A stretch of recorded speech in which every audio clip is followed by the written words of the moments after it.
नमस्कार, टाइम्स नाम नव भारत ग्रीन लैम्प स्टूडियो में आपका स्वागत है। मैं हूं आपके साथ अनुराग सिंह। वक्त हो गया है दोपहर के नंबर 1 डिबेट ब्रह्मास्त्र का। 10 दिन हो चुके हैं, लेकिन संसद के मानसून सत्र का एक भी दिन ऐसा नहीं है जब संसद में कामकाज ठीक तरीके से हुआ। किसी ना किसी बात पर विपक्ष ने हर बार हंगामा किया और नारेबाजी। विपक्ष का आरोप है कि उनके मुद्दों को सरकार सुन ही नहीं रही है। सरकार दूसरी तरफ दावा कर रही है कि विपक्ष जानबूझकर अपने गोल पोस्ट बदल रहा है ताकि सदन में कामकाज हो ही ना।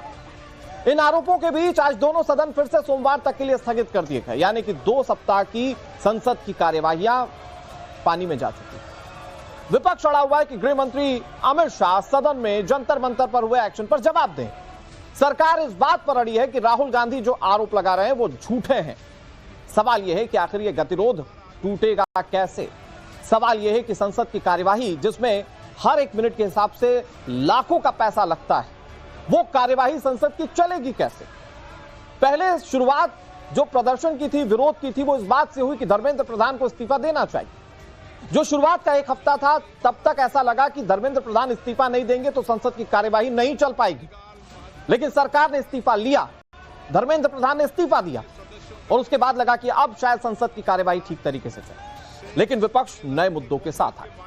विपक्ष नए मुद्दों के साथ सरकार पर हमलावर है और आज की स्थिति में विपक्ष कह रहा है कि जो जंतर मंतर पर प्रोटेस्ट हुआ था उसमें जिस तरह से छात्रों पर कार्रवाई की पुलिस ने, उस पर गृह मंत्री अमित शाह को जवाब देना चाहिए। गृह मंत्री अमित शाह संसद में दिखाई भी नहीं दे रहे। इसको लेकर विपक्ष लगातार सवाल उठा रहा है और आज संसद की जब कार्यवाही शुरू होने वाली थी उससे पहले विपक्ष एक बड़ा सा पोस्टर लेकर पहुंचा हुआ था और उस पोस्टर में साफ तौर पर लिखा था कि गृह मंत्री अमित शाह गायब है। सवाल यह है कि सरकार क्या करेगी। ये देखिए, ये वाला वो पोस्टर है जिस पर यह कहा गया कि अमित शाह गायब क्यों है। तो सवाल यह है कि गतिरोध टूटेगा कैसे। सरकार की ओर से क्या गृह मंत्री सामने आएंगे या विपक्ष अपनी बातों को थोड़ा सा साइडलाइन करके सदन की कार्यवाही चलने देगा। अच्छा, वैसे विपक्ष के पास मुद्दों की कमी नहीं है। आज जब सदन की कार्यवाही शुरू होने वाली थी उससे पहले और जब सदन की कार्यवाही स्थगित हुई तब विपक्ष का यह रूप भी देखने को मिला। चंदा चोरी विपक्ष के पास एक बहुत बड़ा मुद्दा है और इसी चंदा चोरी के मुद्दे पर विपक्ष सरकार को घेरना चाहती और इसीलिए आज आप देखिए कि संसद परिसर में कैसे एक बाकायदा एक नाट्य रूपांतरण किया गया, एक प्ले किया गया जिसमें बताने की कोशिश की गई कि चंदा चोरी कैसे होती। आपको इस वक्त centre of attraction Pappu Yadav दिख रहे होंगे। पप्पू यादव भगवा वस्त्र में पहुंचते हैं, दान पेटी के सामने बैठते हैं, सांसद आते हैं, दान चढ़ाते हैं और दिखाने की कोशिश होती है कि कैसे दान पात्र में चोरी की जा रही है। मतलब धर्मेंद्र प्रधान के इस्तीफे से बात शुरू हुई, आज गृह मंत्री के भाषण की मांग की जा रही है और अगला मुद्दा विपक्ष का तैयार। तो सवाल यह है कि अगर गोल पोस्ट ही होते रहेंगे तो सरकार क्या करेगी। क्या संसद में इस वक्त विपक्ष की जिम्मेदारी सिर्फ ये हंगामा खड़ा करना है या सदन की कार्यवाही को स्थगित करना है या फिर सुचारू तरीके से संसद चले, यह भी जिम्मेदारी विपक्ष की है। और यह सवाल सिर्फ अकेले विपक्ष से नहीं है, सवाल तो सरकार से भी है कि आप करिएगा क्या।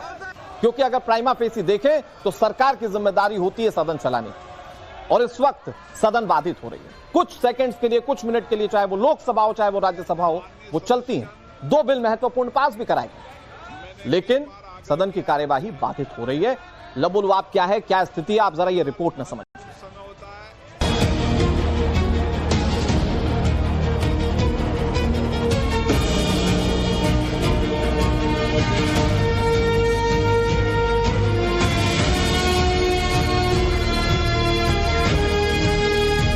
इम्पोर्टेंट बिल्स तो लिस्टेड है, आज भी इम्पोर्टेंट बिल लिस्टेड है। मैं अपील करता हूँ अपोजिशन पार्टी लोगों को। बैलेट गन्स की जिम्मेदारी फिर वहीं के मंत्री को लेनी चाहिए, गृह मंत्री। बड़े मियाँ तो बड़े मियाँ, छोटे मियाँ सुभान अल्लाह।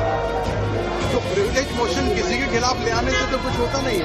अयोध्या संरक्षित की गई है, मर्यादा पुरुषोत्तम राम की जो मर्यादा है उसको तोड़ी गई है। हम लोग बोल रहे हैं कि चंदा चोर कहाँ मिलेंगे, तो पूरी दुनिया बोल रही है भाजपा कार्यालय में मिलेंगे। सियानी बिल्ली खंबा नोचे। जंतर मंतर पर छात्रों का प्रदर्शन खत्म हो चुका है। वायदे के मुताबिक मोदी सरकार ने आनन फानन में संसद से अब तक का सबसे कड़ा एंटी पेपर लीक कानून भी पास करा लिया है, लेकिन संसद में सत्ता पक्ष और विपक्ष के बीच गतिरोध थमने का नाम नहीं ले रहा है। पहले विपक्ष तत्कालीन शिक्षा मंत्री धर्मेंद्र प्रधान के इस्तीफे की मांग के साथ जुड़ा और अब जबकि प्रधान का इस्तीफा हो चुका है, और सरकार सख्त कानून ले आई है, विपक्ष ने अचानक से मुद्दों का गोल पोस्ट ही बदल दिया। विपक्ष शायद युवाओं के आक्रोश को अपनी सियासी हितों के लिए इस्तेमाल करना चाहता है, लिहाजा जंतर मंतर पर छात्रों पर हुए बल प्रयोग के मुद्दे पर विपक्ष किसी भी कीमत पर सियासत को रोकना नहीं चाहता है।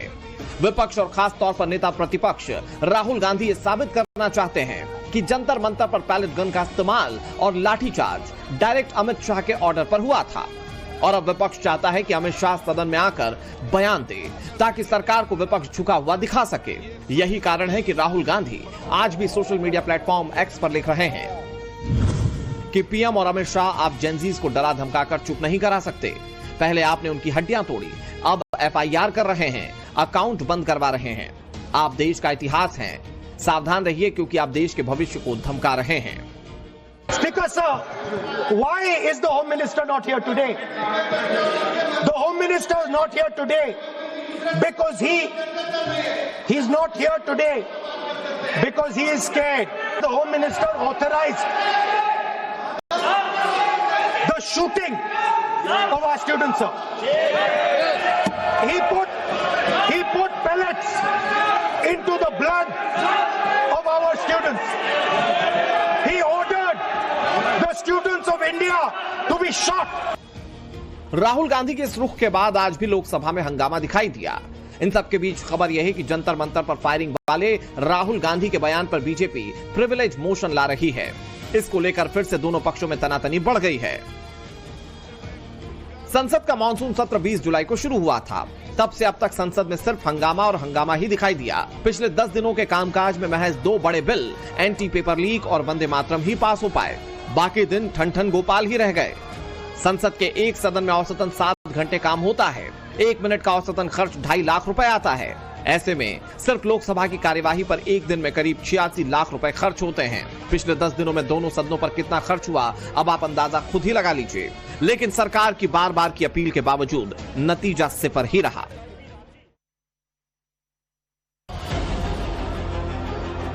अब सवाल यह है कि क्या वास्तव में विपक्ष संसद चलाने को लेकर गंभीर है, और क्या अगर सदन में अमित शाह जंतर मंतर पर छात्रों पर बल प्रयोग पर बयान दे भी दें तो बाकी बचे हुए दिन संसद चल पाएगी?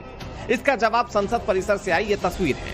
यानी विपक्ष के मन में अगला एजेंडा क्या होगा, इसकी तस्वीर भी एकदम क्लियर है। मुद्दा उत्तर प्रदेश का है, चुनाव अगले साल है और चंदा चोरी का मुद्दा दबा रह जाए, ऐसा समाजवादी पार्टी होने नहीं देना चाहती। इसीलिए राहुल गांधी भी आज इस प्रदर्शन में शामिल हुए और संदेश दिया कि विपक्ष का अगला एजेंडा तैयार है। अयोध्या के प्रभु श्री राम के लोगों को कलंकित किया गया है। सारा राष्ट्र एक साथ है और हमारे नेता माननीय अखिलेश यादव जी ने खुलासा किया। अफसोस है 1 महीना से ज्यादा हो गया, सरकार कुछ नहीं कर रही है, केवल बड़ी मछली को बचाने काम कर रही है। वोट कैसे छीनना है, वोट कैसे चुराना है, सारा दिमाग तो आपका उसमें लगा हुआ है। अभी तो चंदा चोरी की बात बाकी है, इथेनॉल की बात बाकी है। अभी तो बहुत सारे बिल हैं जिनको जवाब देना पड़ेगा। मुझे लगता है हम लोग बोल रहे हैं कि चंदा चोर कहाँ मिलेंगे, तो पूरी दुनिया बोल रही है भाजपा कार्यालय में मिलेंगे, आरएसएस कार्यालय में मिलेंगे। ऐसा नहीं है कि सिर्फ इसी संसद सत्र में इस तरह से हंगामा हो रहा है। पिछले कई संसद सत्र विपक्ष के हंगामे के गवाह रहे हैं। यहां पर सवाल ये उठ रहा है कि क्या संसद की कार्यवाही पर आम आदमी के टैक्स के लाखों करोड़ों रुपए इसी तरह से खर्च होते रहेंगे, या फिर संसद में आम लोगों के मुद्दे उठ पाएंगे? क्योंकि मानसून सत्र में अभी कई बिल बाकी हैं, लेकिन सवाल यह है कि गतिरोध टूटेगा कैसे? क्योंकि विपक्ष का आरोप है कि सरकार हमेशा अपने मन माफिक बिल पास कराने की कोशिश में रहती है, जबकि विपक्ष के मुद्दों को दबा दिया जाता है। Bureau report, times now Navbharat.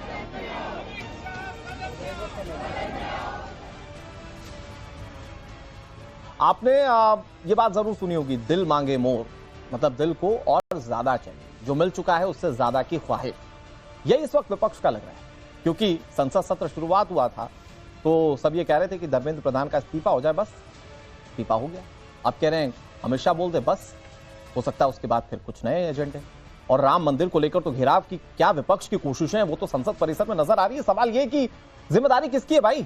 संसद तो चलनी चाहिए ना, क्योंकि अगर चर्चाएं होंगी ज्यादा कंस्ट्रक्टिव चीजें देश की जनता को मिल पाएंगी। और जो संसद में कार्यवाही ना होने का जो पूरा खर्च है उसका वहन भी तो जनता ही कर रही है ना। तो ये जिम्मेदारी तो पक्ष और विपक्ष दोनों की है। बातचीत करेंगे कैसे ये डेडलॉक खत्म होगा। हमारे साथ इस पर बातचीत के लिए कई सारे मेहमान जुड़ गए। अनिरुद्ध प्रताप सिंह हमारे साथ जुड़ गए, भारतीय जनता पार्टी के स्पोक्स पर्सन है। हमारे साथ रोहित सिंह जुड़ गए, कन्वीनर है युवा चेतना के। गरिमा दसौनी जी हमारे साथ जुड़ गई हैं, कांग्रेस पार्टी की प्रवक्ता है। और हमारे साथ प्रोफेसर धर्मेंद्र यादव जुड़ गए, समाजवादी पार्टी के प्रवक्ता। सभी का बहुत बहुत स्वागत है। मैं शुरुआत गरिमा जी आप ही से करता हूं। धर्मेंद्र प्रधान के इस्तीफे से शुरू हुआ विपक्ष का हंगामा। मैम, आज आप लोग कह रहे हैं कि गृह मंत्री अमित शाह जवाब दें। मतलब जवाब लेने के लिए भी आपको संसद में बैठना पड़ेगा ना, कार्यवाही को चलने देना होगा ना। मैम, स्थिति ये कि आज की कार्यवाही भी नहीं चली और अब सारी कार्यवाही जो है वो सोमवार तक के लिए टाल दी गई है। बिल्कुल अनुराग जी, देखिए ये केवल विपक्ष को सवाल नहीं पूछने चाहिए, मुझे तो लगता है मीडिया समेत जनता को भी ये सवाल पूछने चाहिए कि देश के गृह मंत्री के लिए मॉनसून के संसद सत्र से ज्यादा और महत्वपूर्ण क्या है। क्यों वो अदालत में नहीं आ रहे हैं? संसद जो कि लोकतंत्र का मंदिर है, वहां आकर कम से कम विपक्ष से आप कह रहे हैं चर्चा की उम्मीद रख रहे हैं, चर्चा करें किससे? जब प्रधानमंत्री नदारद हैं, गृह मंत्री नदारद हैं, तो विपक्ष क्या दीवारों से बात करेगा संसद की? जिनसे जवाब चाहिए वही अनुपस्थित हैं, तो चर्चा तो दो तरफा होती है ना, संवाद तो दो लोगों में होता है। संवाद केवल यह है कि विपक्ष अपना एक तरफा राग अलापता रहे। दूसरा, आपने कहा चंदा चोरी दूसरा मुद्दा है। भाई क्यों नहीं होना चाहिए? आपका और मेरा पैसा है जो दानदाताओं का चोरी हुआ है वहां, उस पर जवाब क्यों नहीं मिलना चाहिए हमको? अगर टैक्स चोरी हो रहा है या मंदिरों का चंदा चोरी हो रहा है, दान चोरी हो रहा है, क्या उस पर विपक्ष जवाब मांग रहा है? हम तो दोधारी तलवार से लड़ रहे हैं। एक तरफ हम सवाल ना पूछें अगर सत्ता पक्ष से, तो हम जो है मूक दर्शक हैं। गरिमा मैम, क्योंकि आप बहुत शालीन और बहुत सभ्य प्रवक्ता हैं, आपकी जानकारी मुझे हमेशा से अच्छी लगती रही, मैं आपको हमेशा सुनता हूं। मैं ये जानना चाह रहा हूं मैम कि क्या तो सिर्फ प्रधानमंत्री और गृह मंत्री ही हर बात पर जवाब देंगे या संबंधित विभाग का मंत्री भी कुछ बोलेगा? नहीं, बिल्कुल वही मैंने कहा ना, गृह मंत्री का जवाब इस समय सबसे ज्यादा महत्वपूर्ण है, क्योंकि उन माता पिता के सीने से पूछिए, उनके दिल से पूछिए, जिनके बच्चों के ऊपर फायरिंग की गई, जिनके बच्चों को कील लगी लाठियों से पीटा गया, जिस बच्ची के गुप्तांग में लट्ठी डालकर उसको आज आईसीयू में मरने के लिए छोड़ दिया गया है, क्रिटिकल हालत में साक्षी पड़ी हुई है पिछले इतने दिनों से। तो जवाब तो गृह मंत्री को देना पड़ेगा। पुलिस विभाग जिस मंत्री के मुझे लगता है कि आज आपने उस पुलिसकर्मी की बेटी की प्रेस कॉन्फ्रेंस को भी सुना होगा, और पुलिसकर्मी भी हताहत हुए, वो भी उपद्रवियों की ओर से जो कृत्य किया गया उसमें वो भी परेशान हुए। तो संसद में वो गूंज तो कभी सुनाई नहीं देती है। नहीं, वही तो मैं कह रही हूँ ना, संसद चलने का सारा दारोमदार आप विपक्ष के ऊपर क्यों डाल रहे हैं? कांग्रेस पार्टी चाहती है संसद सुचारू रूप से चले, पर चर्चा हुई कब अनुराग जी? जब इतने सारे संख्या में सांसदों को सस्पेंड किया जाता है, तब चिंता नहीं होती कि सत्र कैसे चलेगा। सस्पेंड कर दिए गए, सत्र से बेदखल कर दिए गए सांसद, तब चिंता नहीं हुई किसी को कि सत्ता पक्ष ने ये क्या कर दिया, अब चर्चा कैसे होगी। यहाँ तो 12 सालों से मन की बात सुनते सुनते कहाँ चर्चा होती है, संवाद होता कहाँ है? नोटबंदी थोप दी जाती है, जीएसटी थोप दी जाती है, लॉकडाउन हम पर थोप दिया जाता है। और जिस तरह से लगातार अब हमारी जीत के रूप में मैं इसको देखती हूँ कि परिसीमन विधेयक को लाने से हम रोक पाए हैं। तो जितने भी मुद्दे विपक्ष उठा, मिला जुलाकर संसद की कार्यवाही को ना चलने देना विपक्ष का पूरा एजेंडा यह है कि आप परिसीमन बिल को रोक दें। यही बात है कि भाई बीजेपी ने तो जोड़ तोड़ करके नंबर जुटा लिए थे सदन के अंदर। नहीं, आप गलत ले जा रहे हैं अनुराग जी, ये बिल्कुल गरिमा जी, मैं तो परिसीमन बिल तो बोल ही नहीं रहा था, वो तो आपने बोला है। नहीं, मैंने ये कहा कि भाजपा के पास तो एजेंडा था ना। अगर ये 20 जुलाई का वाकया नहीं होता तो आप और हम किस पर चर्चा कर रहे होते? परिसीमन बिल पर चर्चा कर रहे होते। लेकिन अगर आज विपक्ष वहां पर अयोध्या राम मंदिर का मुद्दा उठा रहा है या वो अमित शाह की नामौजूदगी का मुद्दा उठा रहा है, देखिए ये जनरेशन बहुत अपडेटेड है, बहुत अवेयर है, आपसे और मुझसे बहुत आगे है। इस जनरेशन को अपना सही और गलत बिल्कुल अच्छी तरह से पता है। इसको धर्म के नाम का लॉलीपॉप देकर आप चूसने को नहीं बोल सकते, आप समाज को नहीं बांट सकते। ये जो जनरेशन है जिसको हम जेन जी कह रहे हैं, ये बहुत ज्यादा हम लोगों से नॉलेजेबल है। नहीं, एकदम ठीक बात है मैम, और वो तो हमने देखा भी कि वो बड़े क्रिएटिव हैं बोलने में। वो बात अलग है कि शब्दावलियां वैसी हैं कि वो किसी भी, वो जेन एक्स, जेन जी और उसके आगे जितने भी उस पर चले जाइए, वो कोई एक्सेप्ट नहीं करता है। हाँ, ठीक बात है, लेकिन हाँ सही बात है कि जेन जी तो बहुत आगे है मैम। लैंग्वेज को बिल्कुल देखिए, ठीक है गरिमा मैम, मैं अब सरकार से जवाब ले लेते हैं। ओवर एक्साइटेड या अति उत्साही लोग होते हैं जो इस तरह के नृत्य करते हैं, लेकिन उसमें आप सबको जनरलाइज नहीं कर सकते। ठीक है मैम, ओके। जनरल यदि अनिरुद्ध जी आंदोलन को देखेंगे तो उसका मुद्दा बिल्कुल मौजूद था। ठीक है गरिमा मैम, देखिए आपने अपनी सारी बात कह ली, अब सरकार को मौका देते हैं जरा जवाब दे।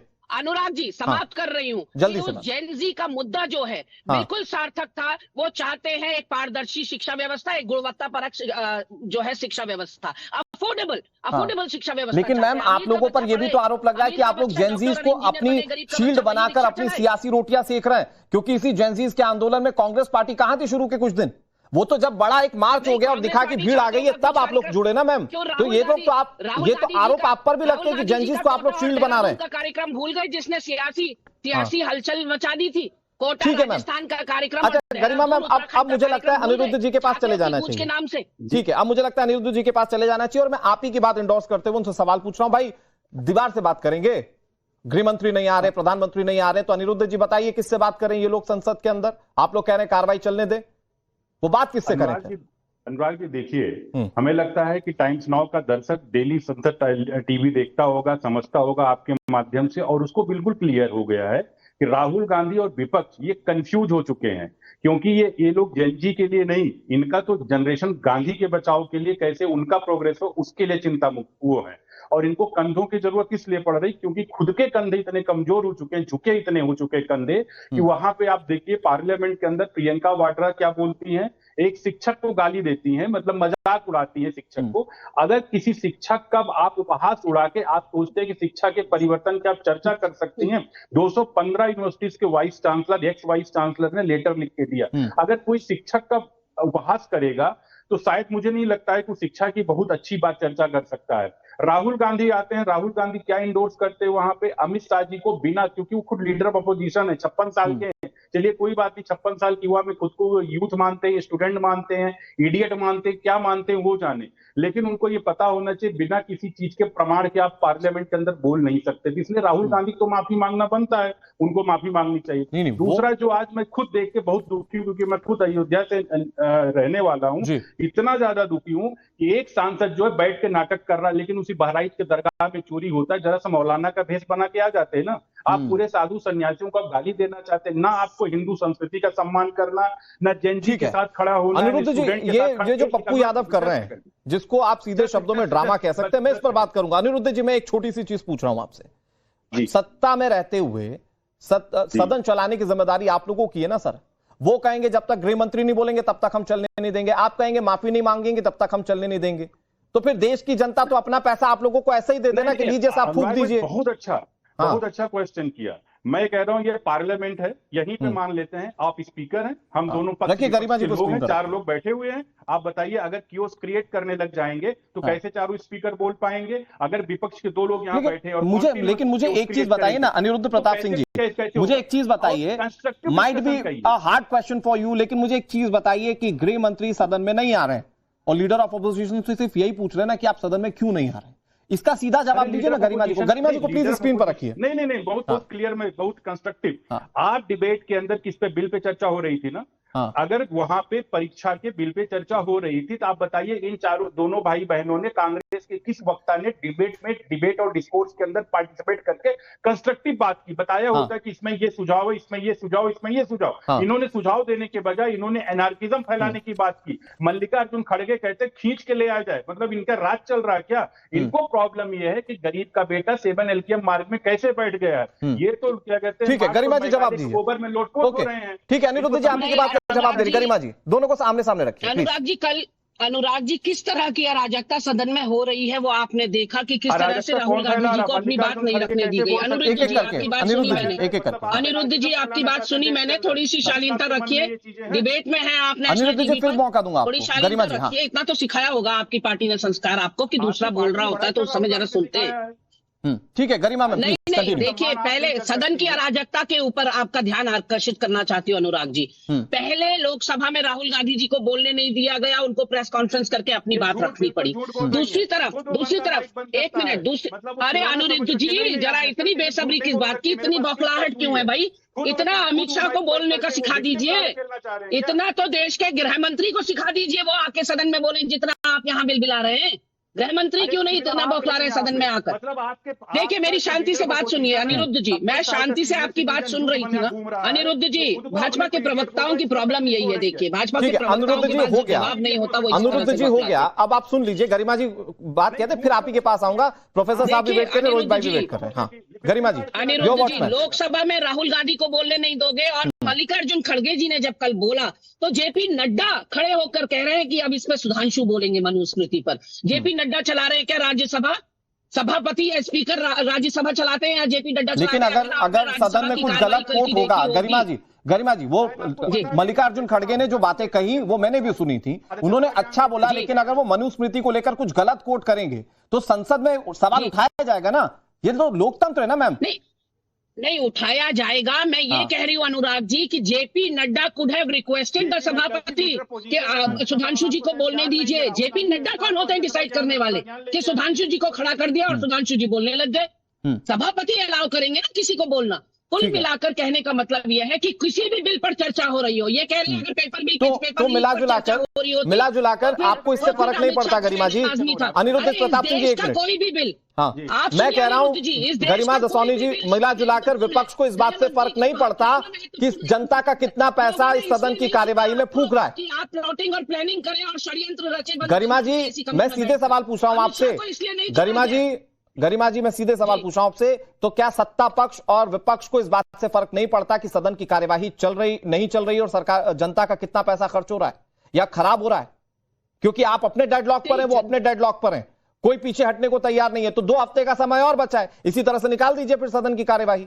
नहीं अनुराग जी, बिल्कुल गलत सवाल है। मौजूद सवाल तब होता जब आप कहते कि सत्ता पक्ष की जवाबदेही है ठीक है चलाने की। अनिरुद्ध प्रताप जी, आपकी जवाबदेही 20 सेकंड में, फिर प्रोफेसर साहब के पास जा रहा हूं। सरकार की तरफ से कोई डेडलॉक नहीं है। बिल आया, बिल में चर्चा बताइए ना, कंस्ट्रक्टिव चर्चा हुआ, उन्होंने ये सुधार करने की इसमें ये गुंजाइश हो सकती है, चीजें हो सकती। एक वक्ता ने बोला कांग्रेस के या विपक्षी दल के किसी एक वक्ता ने बोला, केवल आपने वहां पे कियोस क्रिएट किया, शिक्षक का मजाक उड़ाया, आपने धमकी भरे शब्द में एनार्किज्म फैलाने की चर्चा की। वहां पे मल्लिकार्जुन खड़गे देश के गृह मंत्री को कैसे कह सकते हैं खींच के ले आया जाएगा? राहुल गांधी बिना सर्टिफिकेट कैसे करते हुए कैसे पार्लियामेंट के अंदर बोल सकते हैं? शायद इनको, हमें लगता है लीडर इनके अंदर एक फोबिया बन चुका है, भारतीय जनता पार्टी, आरएसएस, अमित शाह और मोदी जी का है, क्योंकि ये चाह रहे थे 7 LPM मार्ग जाना, वहां पे रहना, प्रधानमंत्री बनना चाह रहे थे, लेकिन जनता ने इनको निकाल दिया है। अब ये कंफ्यूज बने, कभी इधर कभी उधर, कभी इधर कभी उधर ऐसे घूम रहे हैं। के ऊपर उनको अधमरा करके छोड़ दिया। क्या इस देश के गृह मंत्री से सवाल ना पूछा जाए? ठीक है मैम, क्या जवाब ये हिम्मत कैसे कोई कर सकता, खींच के लाया जाए? देश में लोकतंत्र है। ओके गरिमा जी, अनिरुद्ध प्रताप सिंह जी, हो गया आप दोनों का।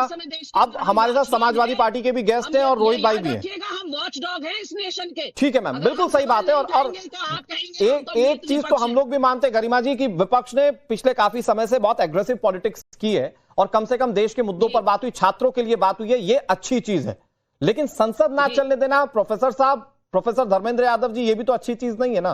कोई तो बीच का रास्ता निकालिए ना कि आप लोग किसी संत का या सैफ्रॉन कपड़ा धारण करके संसद परिसर में ड्रामेबाजी करेंगे। ये देश की जनता को हो सकता है कि एंटरटेनमेंट के लिए ठीक लगे, लेकिन ये देश के लिए ठीक नहीं है। प्रोफेसर धर्मेंद्र यादव जी, आपको ड्रामेबाजी, मैं आ रहा हूं गरिमा, मैं आ रहा हूं। प्रोफेसर जी, हाँ प्रोफेसर साहब। अनुराग जी, सदन चलाने की संपूर्ण जिम्मेदारी और जवाबदेही सरकार की है। तो आपकी हंगामा करने की जिम्मेदारी है। जो बिंदु हैं जिस पर विपक्ष, 2 महत्वपूर्ण बिंदु हैं जिस पर विपक्ष चाहता है कि गृह मंत्री जवाब दें। अगर वो जवाब उनको देने लायक ना हो या उस बात से वो सहमत ना हो या आप भी ना सहमत हो, तो आप मुझे बताइए कि अगर इसी देश के छात्रों पर भारत माता के सपूतों के सीने में पैलेट गन की गोलियां चलाई जाएं और उस पर गृह मंत्री जवाब ना दें, और इसी देश के छात्रों को पुलिस अपने डंडे से उनका सर फोड़ दे, पुलिस अपने डंडे से उनका हाथ तोड़ दे, पुलिस अपने डंडे से उनका पैर तोड़ दे, पुलिस उनका अपने डंडे से उनकी आंख फोड़ दे, इतने बर्बरता के बाद भी अगर देश के गृह मंत्री नदारत हो, तो आप इस बात को समझिए कि इस देश का जो छात्र और युवा है उसके मुद्दे पर भी अगर देश के गृह मंत्री गंभीर नहीं है, सदन में आके बैठना उचित नहीं समझते हैं, अपने बिजनेस व्यापार में लगे हुए हैं, तो विपक्ष का सवाल वाजिब है कि नहीं? अगर इस गंभीर मुद्दे पर भी देश का गृह मंत्री नहीं आ सकता है, बोलना नहीं चाहता है, बोल नहीं पा रहा है, आ नहीं रहा है, भाग गया है, तो उसकी संपूर्ण जवाबदेही तो सत्ता पक्षी है कि नहीं है? AK-47 जैसे हथियार से इस देश के छात्रों पर फायरिंग की गई, इससे शर्मनाक बात कोई हो सकती है? धर्मेंद्र यादव जी, मैं गरिमा जी को भी प्लीज स्क्रीन पर रखिए। धर्मेंद्र यादव जी, एक छोटी सी चीज करो फिर आप ही को बोलना है। धर्मेंद्र यादव जी, आप जिसको बार बार गोली चली, AK-47 से गोली चली, AK-47 गोली वाला जो मामला था, उस मामले में कार्रवाई हो रही है। और दूसरा, संसद के अंदर सरकार यह कह चुकी है कि गोली नहीं चली, गृह मंत्री के आदेश पर नहीं चली गोली, ऐसा कोई आदेश नहीं था। तो यह कंसिडरेशन क्यों नहीं है विपक्ष का? आप लोगों के लिए चर्चा जरूरी है या अपना विरोध प्रदर्शन जरूरी है? सुन लीजिए ना, कम से कम भाजपा ही अपना एजेंडा चाह रहा है, अच्छी बात है। आप कम से कम देश के छात्रों के साथ खड़े होंगे, मैं खड़ा हूं सर, देश के छात्रों के साथ खड़ा हूं, संविधान के साथ खड़े होंगे। अब आप मुझे बताइए, यही भाजपा ये कहती थी जब अयोध्या में गोली चली थी तो भारतीय जनता पार्टी और संघ के द्वारा जो डिप्लॉय किए हुए नृपेंद्र मिश्रा थे, वो षड्यंत्र के तहत गए थे 1991 में और कार सेवकों पर गोली चलाने का आदेश दिया था। उसी बात को हम बार बार आपके सामने बोलते थे, भाजपाइयों के सामने बोलते थे, तो भाजपाई कहते थे नहीं, गोली चलाने का आदेश तो ऊपर से दिया गया होगा। अब जब गृह मंत्री को जवाब देना है तो गृह मंत्री जितेंद्र सिंह खड़े होकर चिल्ला रहे हैं कि कलेक्टर ने आदेश दिया, डीएम ने आदेश दिया, अब उनके किसने आदेश दिया? धर्मेंद्र जी, एक छोटा सा कैच है, एक छोटा सा कैच है जो दर्शक आपको देख रहे हैं उनको भी सुनना चाहिए। जब 1991 में गोली चली थी, कार सेवकों पर गोली चली थी, ठीक बात है कि आप लोगों ने कहा कि प्रशासनिक स्तर पर चली, लेकिन बाद में जब राजनीतिक फायदा लेना था, मुलायम सिंह यादव ने कहा था कि हां, गोली मैंने चलवाई क्योंकि उस वक्त मेरी जरूरत थी। और उन्होंने आगे सिर्फ इतना ही नहीं कहा, आगे इससे ज्यादा कहा था। प्रोफेसर साहब, आप तो जानते हैं, पढ़े लिखे नेता हैं, आगे उन्होंने कहा था जरूरत पड़ती तो और चलवाता। तो इसीलिए वहां पर जो 1991 में हुआ वो आज की घटना से आप रिलेट करेंगे तो शायद मेरे पास तर्क वाला जवाब है, मैं रिलेट नहीं कर पाऊंगा आपकी बात से। अनुराग भाई, मैं बताता हूँ आपको, मुलायम सिंह यादव ने खुद नृपेंद्र मिश्रा खाटी संघी, सुनिए, नृपेंद्र मिश्रा संघी हैं और संघी होकर सरकार में घुस गए।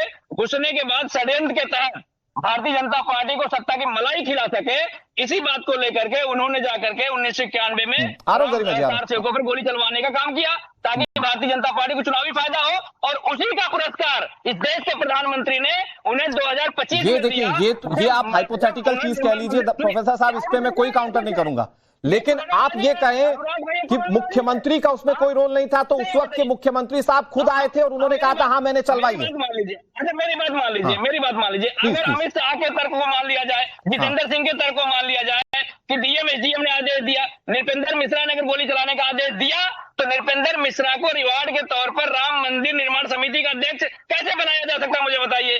इसका मतलब तब भी भारतीय जनता पार्टी षड्यंत्र कर रही थी और आज भी भारतीय जनता पार्टी षड्यंत्र में फंसे हुए थे। तब भी जवाब मांगे तो आप कह रहे हैं कि हम सदन नहीं चलने दे रहे हैं। अच्छा, एक चीज और भगवान राम के प्रोफेसर साहब, एक चीज और, इस पर जवाब रोहित भाई भी दे देंगे, इस पर भाई अनिरुद्ध प्रताप सिंह भी जवाब दे देंगे। एक चीज और, आप लोग सारी बातें कर रहे हैं, आज वो जो प्रेस कॉन्फ्रेंस हुई थी पुलिस वाली की बेटी और उनकी पत्नी ने की थी, उस वाली चीज को कंसिडरेशन क्यों नहीं रख रहे? उस पर सदन में हंगामा क्यों नहीं हो रहा है? उपद्रवियों के खिलाफ आप खुलकर क्यों नहीं बोल रहे हैं? अनुराग जी, जो दिल्ली पुलिस है, कोई उपद्रवी अगर धरने प्रदर्शन में शामिल हुआ या किसी तरह से घुसा, अगर वहां पर पत्थर के ट्रक आए या फिर पुलिस ने घुसाया या किसी उपद्रवी ने घुसाया, अगर टूटी हुई गाड़ियां आई, पुलिस ने घुसाया या किसने घुसाया, अगर गाड़ियों को तोड़ने का प्रयास पुलिस ने किया, ये सारे षड्यंत्र को रोकने की जिम्मेदारी, जवाबदेही उस पुलिस की है। तो उसी जिम्मेदारी के तहत तो पुलिस वालों ने लठ बरसाया ना सर। सब सारे छात्र थे क्या? आप ऑथेंटिकेट करेंगे सारे छात्र थे? प्रोफेसर धर्मेंद्र यादव, समाजवादी पार्टी के ऑफिशियल स्पोक्स पर्सन, क्या ये सर्टिफाइड करेंगे टाइम्स नाउ नवभारत के मंच पर कि सारे के सारे उसमें स्टूडेंट्स थे, कोई इसमें उपद्रवी नहीं था? मैं आ रहा हूँ गरिमा जी इसके बाद। अनुराग जी, मैं बस आया इसके बाद गरिमा जी आ रहा हूँ। हाँ प्रोफेसर साहब। अनुराग भाई, अगर आप एसओपी पे नहीं बात करेंगे, अगर एसओपी का पालन दिल्ली पुलिस करती तो इस तरह का वाकया धरना प्रदर्शन में बिल्कुल नहीं होता। जो उपद्रवी थे, पहली बात तो घुस नहीं पाते अगर पुलिस सतर्क रहती। अरे चलिए साहब, पुलिस की नाकामी, आप ये सियासत का पुराना पहलू है कि जो भी हो जाए पुलिस को कोस दीजिए। जो पुलिस की नाकामी है ना साहब, पुलिस की नाकामी है, मैं कह रहा हूं, लेकिन छात्रों के भेष में जो उपद्रवी छुपे उनको तो एक्सेप्ट करेगा ना विपक्ष। नहीं अनुराग भाई, ऐसा है, देखिए, कानून व्यवस्था और एसओपी की बात को आप कहो कि हम पुलिस की बात नहीं मानेंगे, गलत बात कह रहे हैं ना। हम ये कहना चाह रहे हैं कि जब लाठी चार्ज हुआ उससे पहले क्या क्या होना चाहिए, क्या दिल्ली पुलिस ने उसका चूक हो गई? ओके साहब, चूक हो गई और सरकार जवाब दे।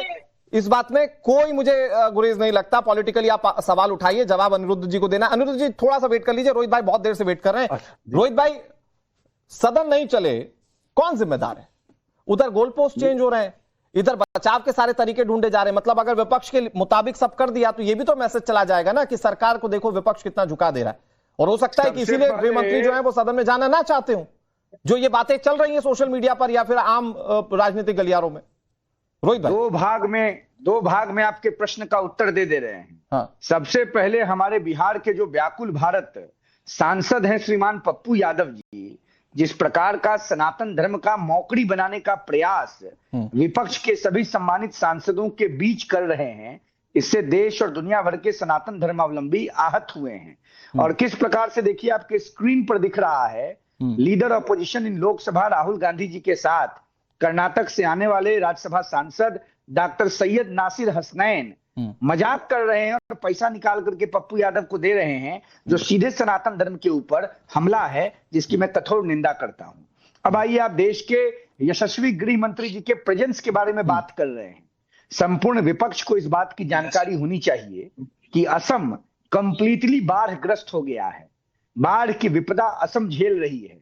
असम के लोगों के सर्वांगीण सुरक्षा के लिए लगातार देश के गृह मंत्री माननीय अमित शाह जी असम के मुख्यमंत्री माननीय हिमंत बिस्वा शर्मा जी के साथ संपर्क में हैं और असम के जनमानस के सर्वांगीण कल्याण के लिए क्या कदम उठाया जाए इस पर काम कर रहे हैं। ओडिशा में भद्रक नदी अपने चरम पर है, ये भी आपको अनुराग जी पता है, वहां भी समस्याएं हैं। रोहित भाई, आप ये कह रहे हैं कि संसद की कार्यवाही जरूरी नहीं है। अब आगे सुनिए ना, जनता की कार्रवाई जरूरी नहीं है। अब आइए पार्लियामेंट के ऊपर। सबसे बड़ा गुंडा इस देश में कोई है तो वो राहुल जी हैं, अखिलेश जी हैं, तेजस्वी जी हैं, जो लोग देश के नौजवानों को और विद्यार्थियों को भड़का रहे हैं। जहां देश के माननीय प्रधानमंत्री नरेंद्र मोदी जी आधी रात को आगे आकर, मैं बीच में नहीं बोल रहा था, गरिमा जी बस इसके बाद आप ही बीच में नहीं बोल रहा था, नहीं बोलेंगी तो मैं आप जो है नेता प्रतिपक्ष को गुंडा कह रहे हैं नेशनल चैनल पर बैठकर। आप अखिलेश यादव को राहुल गांधी को गुंडा कह रहे हैं। इस तरह जो पॉलिटिक्स लाते हैं आपके रोहित सिंह जो है एक नंबर का जहरीला आदमी है। मैं कई डिबेट के संग कर चुकी हूँ। ये जहर बोलने का धर्मेंद्र जी, गरिमा जी और रोहित जी, एक बार सबकी आवाज कम कीजिए, सबकी आवाज कम कीजिए। रोहित भाई एक छोटी सी दरख्वास्त कर रहा हूं मैं आपसे। गरिमा जी एक मिनट, आ रहा हूं आपके पास। रोहित भाई एक छोटी सी दरख्वास्त कर रहा हूं, ऐसे शब्द जिससे किसी को भी आपत्ति हो, आपको भी कोई कुछ बोल देगा, आपको भी आपत्ति हो सकती है, व्यक्तिगत टिप्पणी प्लीज मत कीजिए। हम लोग अच्छी चर्चा कर रहे हैं, इसको हम गलत डायरेक्शन में नहीं ले जाते हैं। गरिमा जी मैंने रोक दिया है, अब इस तरह के शब्दों का इस्तेमाल रोहित जी नहीं करेंगे। रोहित जी प्लीज। इस तरह से गुंडा कहेंगे नहीं, वो मुझे भी आपत्ति है, वो नहीं कहेंगे। ये मुझसे अपेक्षा मत कीजिए। नहीं, गरिमा जी आप सही कह रही हैं, आप सही कह रही हैं। मुझे लगता है कंस्ट्रक्टिव सवाल और उसके जवाब मिलना जरूरी है, लेकिन उससे नॉलेज नहीं आती है। ठीक है रोहित जी व्यक्तिगत टिप्पणी नहीं प्लीज। रोहित भाई मैं आपको भाई कह रहा हूं, प्लीज आप व्यक्तिगत टिप्पणी मत कीजिए। आपको पसंद नहीं आएगा रोहित सिंह। और आप लोकसभा में नेता प्रतिपक्ष जो कि संवैधानिक पद है, आप इस तरह से बात कर रहे हैं। देश के नौजवानों को और विद्यार्थियों को इज्जत करने की हिम्मत कैसे हुई राहुल गांधी को? ये बड़ी बड़ी आंखें दिखाकर डराने की कोशिश मत करिए। मेरा नेता सिखाता है, डरो मत। बच्चों को इज्जत करेंगे, देश के गृह मंत्री और प्रधानमंत्री को गाली देंगे, नहीं सुनेगा देश राहुल गांधी की गाली। और देश के नौजवान को इज्जत करने की, अरे प्रधानमंत्री क्या कहते हैं सोनिया गांधी के लिए जर्सी गाय में रहे। राहुल गांधी एक राजा के बेटा है, इसका मतलब इस देश के आम नौजवानों को गाली देने का परमिशन देश की जनता ने राहुल गांधी को नहीं दिया है। राहुल गांधी अपनी हैसियत में रहें, अपनी क्षमता में रहें और देश के प्रधानमंत्री और गृह मंत्री के साथ। अरे तुम्हारी हैसियत क्या है? तुम राहुल गांधी के नाखून बराबर भी नहीं हो रोहित सिंह। तुम राहुल गांधी के नाखून बराबर नहीं हो रोहित सिंह। आसमान में थूक रहे हो, आसमान में थूकने का काम कर रहे हो रोहित सिंह। तुम नो राजा, जहरीला आदमी है, हर नौजवान जहरीला आदमी राहुल गांधी के बराबर है। ठीक है, हो गया गरिमा जी रोहित भाई प्लीज सबकी आवाज कम कीजिए, किसी की आवाज नहीं जा रही है। रोहित भाई हो गया व्यक्तिगत बहुत टिप्पणियां कर ली, इसके लिए बहुत टाइम मिलेगा हमें। अभी इस वक्त चर्चा सदन की कार्यवाहियों को लेकर, जो सदन में हो रहा है वो कम से कम डिबेट में मत कीजिए ना सर। रोहित भाई प्लीज, नहीं आपकी आवाज नहीं जा रही रोहित भाई। गरिमा जी आपकी भी आवाज नहीं जा रही है। बस मैं एक छोटे से दरख्वास्त कर रहा हूं रोहित भाई, सदन में गृह मंत्री क्यों नहीं बोल रहे हैं, सदन की कार्यवाही क्यों नहीं चल रही है, बस जवाब इस पर दीजिए। गरिमा जी उसके बाद ही काउंटर करेंगे। ठीक है रोहित जी 20 सेकंड। मैंने विस्तार पूर्वक बताया असम और ओडिशा की समस्या के संदर्भ में। निश्चित रूप से देश के माननीय गृह मंत्री देश की जनता को और पार्लियामेंट को संबोधित करेंगे, देश के एक नागरिक होने के नाते। फिर बोल रही हैं गरिमा जी 20 सेकंड दे दीजिए uninterrupted. Garima ji 20 second uninterrupted please. Garima ji uninterrupted 20 second, मैं आपके पास ही आऊंगा, बोल लीजिएगा। खत्म किया, नक्सल आंदोलन को पांव से कुचल दिया, भारत माता की प्रतिष्ठा को बढ़ाया, उछलना आप लड़के बोलना बंद कीजिए। राहुल गांधी झूठ बोलते हैं, राहुल गांधी बेल पर हैं, राहुल गांधी क्रिमिनल हैं, राहुल ठीक है रोहित भाई, इंदिरा गांधी। ठीक है रोहित भाई, हो गया रोहित भाई, I have given you the chance, please Rohit भाई, ओके मैंने आपको चांस दिया। गरिमा जी, लेकिन उनकी जो बात जिससे कि थोड़ा सा भी कुछ अच्छा निकाला जा सकता है, वो कह रहे गृह मंत्री बाकी कामों में भी तो बिजी है ना, सवाल तो संबंधित मंत्रालय के मंत्री दे ही देंगे ना। अब मुझसे सुनिए, हाँ please Garima ji, to the point, व्यक्तिगत हम ले रहे हैं। हाँ, मात्र कुछ दिन हुए थे सरदार मनमोहन सिंह को प्रधानमंत्री बने हुए 2004 में। असम में बाढ़ आई, तुरंत असम के अंदर पहुंचे। 2011 में फिर बाढ़ आई असम में, फिर मनमोहन सिंह असम पहुंचे। इनसे मणिपुर नहीं संभाला गया। ये चीन और पाकिस्तान से आपको क्या बचाएंगे? ये कहते हैं हम संभाल लेंगे, हम चीन के बॉर्डर भी संभाल लेंगे, हम पाकिस्तान को भी संभाल लेंगे। तुमसे जलता हुआ बिखरता हुआ मणिपुर नहीं संभल रहा है, तुम क्या संभालोगे किसी और को? 2 बार सरदार मनमोहन सिंह असम की बाढ़ में असम में लोगों के बीच में गए, लेकिन डरते हैं गृह मंत्री अमित शाह। गए क्यों नहीं? या तो अमित शाह वहां दिखाई पड़ते, बाढ़ में लोगों के बीच में राहत कार्यों में दिखाई पड़ते हैं अमित शाह, तो लोगों को जवाब मिल जाता कि ठीक है अमित शाह बाढ़ में गए। जवाब दे रहे हैं। अनुराग हमारी 10 सेकंड में, ये इस देश का दुर्भाग्य है कि पहले हमको एक मूक बधिर, बिल्कुल जिसने 12 सालों में कोई प्रेस कॉन्फ्रेंस नहीं करी, इस तरह का प्रधानमंत्री दे दिया जो स्क्रिप्टेड जो है मन की बात सुनाता है। आप गृह मंत्री भी कुछ नहीं बोलते। ठीक है, जवाब अनिरुद्ध जी, योर टाइम मंत्री सवालों। ठीक है, अब गरिमा जी, अब आपको भी सुनना पड़ेगा। अनिरुद्ध जी, हाँ, ये उम्मीद करती हैं कि जिस तरीके से भाषा उपयोग कर रही हैं, हमें लगता है भारत के प्रधानमंत्री की ऐसी भाषा नहीं करना चाहिए। और अमित शाह जी डरते नहीं, उनकी तो उन्होंने आसाम में बड़ी अच्छी बात उन्होंने कही थी कि आसाम में जब हम लोग छोटे थे तो कहे कि हम आसाम की गली में जाते थे, कहते थे कि देश की गलियां सूनी हैं, इंदिरा गांधी सूनी है। तो इंदिरा गांधी तो नहीं डरी, तो राहुल गांधी की क्या है? इसी में घूम रहे, उनको सर पे चढ़ाई इधर उधर कर रहे। एक बात, दूसरी चीज है, मैं धर्मेंद्र जी समाजवादी पार्टी प्रवक्ता, इनकी एक बात में जवाब देना चाहता हूँ। अनुराग जी, आपने बहुत सही बात कही। गरिमा जी थोड़ा सा यादव को कह नहीं रहा था। मुलायम सिंह यादव ने खुद डिंपल यादव की सभा में कहा कि जरूरत पड़ती है मैं 10-20 गोलियां और चलवाता, 10-20 लोगों को और मरवाता, कितने लोग मरवा दूं। और राम गोपाल यादव ने तो पार्लियामेंट फ्लोर पे बोला, कोई अलग उलग की बात नहीं किया। और वहां पे जो बातें हुई थी सबको पता। 7 नवंबर 1966 की बात सबको याद है। साधु सन्यासी सब अनिरुद्ध जी, चूंकि आप ऑफिशियल प्रवक्ता हैं, मैं एक चीज बस कह रहा हूं, मेरे पास बहुत लिमिटेड वक्त है। धर्मेंद्र जी भी कुछ कहना चाह रहे हैं, 10 सेकंड। अगले 2 हफ्ते संसद चलेगी? बिल्कुल चलना चाहिए। मैं कह रहा हूं कि इनको डिबेट और डिस्कोर्स के लिए पार्लियामेंट बनी, इनको आना चाहिए, अच्छा कंस्ट्रक्टिव विषय को रखना चाहिए। Dharmendra ji conclude, 10 second.